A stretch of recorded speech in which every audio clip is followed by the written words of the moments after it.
gabay, gaya ng sinabi ni Jesus, nakikinig sa aking tinig ang aking mga tupa, sila'y aking kilala at sila'y sumusunod sa akin. Ang mga ipinanganak noong Marso ay may masiglang enerhiya na nagtutulak sa kanila upang mag-explore, magsiyasat at patuloy na baguhin ang kanilang sarili. Hindi sila kontento na tanggapin ang realidad sa kung ano lang ito. Sila ay laging naghahanap ng kung ano ang maaari pang maging. Mayroon silang matalim na pakiramdam, isang likas na talento para makita ang higit pa sa nakikita, para questionin ang mga nakagawian at putulin ang mga nakasanayan. Ang Marso 25 ay isa pang makabuluhang araw sa buwang ito na nagmamarka ng pagpapahayag, ang sandali ng bisitahin ni Anghel Gabriel si Maria upang sabihin sa kanya na siya ang magiging ina ng tagapagligtas. Sa ika-6 na buwan, isinugo ng Diyos si Anghel Gabriel sa Nazaret, isang bayan sa Galilea, sa isang birhen na nakatakdang ikasal sa isang lalaking nagngangalang Jose.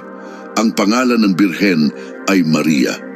Lumapit ang anghel sa kanya at nagsabi, "Magalak ka, ikaw na lubos na pinagpala. Ang Panginoon ay sumasa iyo, pinagpala ka sa mga kababaihan. Kung ipinanganak ka sa petsang ito, ang iyong tadhana ay itinuturing na magpapaliwanag sa mundo, tulad ng ginawa ni Maria sa pamamagitan ng pagdala ng tagapagligtas sa mundo." Ang pagsunod ni Maria ay isang pambihirang gawa ng pananampalataya. Bagaman hindi niya ganap na nauunawaan ang plano ng Diyos, siya ay nagtiwala at tumugon, "Ako'y alipin ng Panginoon, mangyari nawa sa akin ang iyong sinabi." Ang malalim na pananampalatayang ito ay siyang tumutukoy din sa iyo. Ang mga ipinanganak noong Marso ay nakatakda para sa mas mataas na layunin, at kahit na ang landas ay minsan ay hindi tiyak, iniimbitahan ka ng Diyos na magtiwala sa Kanya, na sagutin ang Kanyang tawag at magpatuloy ng may pananampalataya. Ikaw ay bahagi ng isang banal na plano na nangangailangan ng iyong katapatan at ang iyong kahandaang sumunod saan ka man dalhin ng Diyos. Ang Marso ay isang buwan ng komunikasyon at pagpapahayag. Binigyan ka ng Diyos ng kakayahan sa mga salita, ang kakayahang ipahayag ang mga bagay na hindi kayang ipahayag ng iba. Tulad ni Pablo na nagpahayag, "Sapagkat hindi ako nahihiya sa Ebanghelyo, sapagkat ito ang kapangyarihan ng Diyos na nagdudulot ng kaligtasan sa bawat nananampalataya." Ikaw rin ay tinawag upang buong tapang na ipakalat ang katotohanan ng Diyos. Ang iyong kakayahan na ipahayag ang salita ng Diyos at dalhin ang kanyang mensahe sa mga nasa paligid mo ay isang kaloob na hindi dapat maliitin.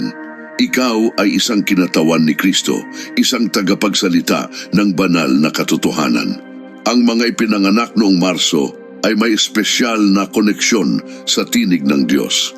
Ang iyong malayang espiritu ay hindi nangangahulugan ng paghihimagsik, kundi isang kakayahang sundan si Kristo nang hindi alintana ang opinyon ng iba. Ikaw ay isang natural na leader, ginagabayan ng tinig ng Diyos at hinihimok ng isang banal na layunin.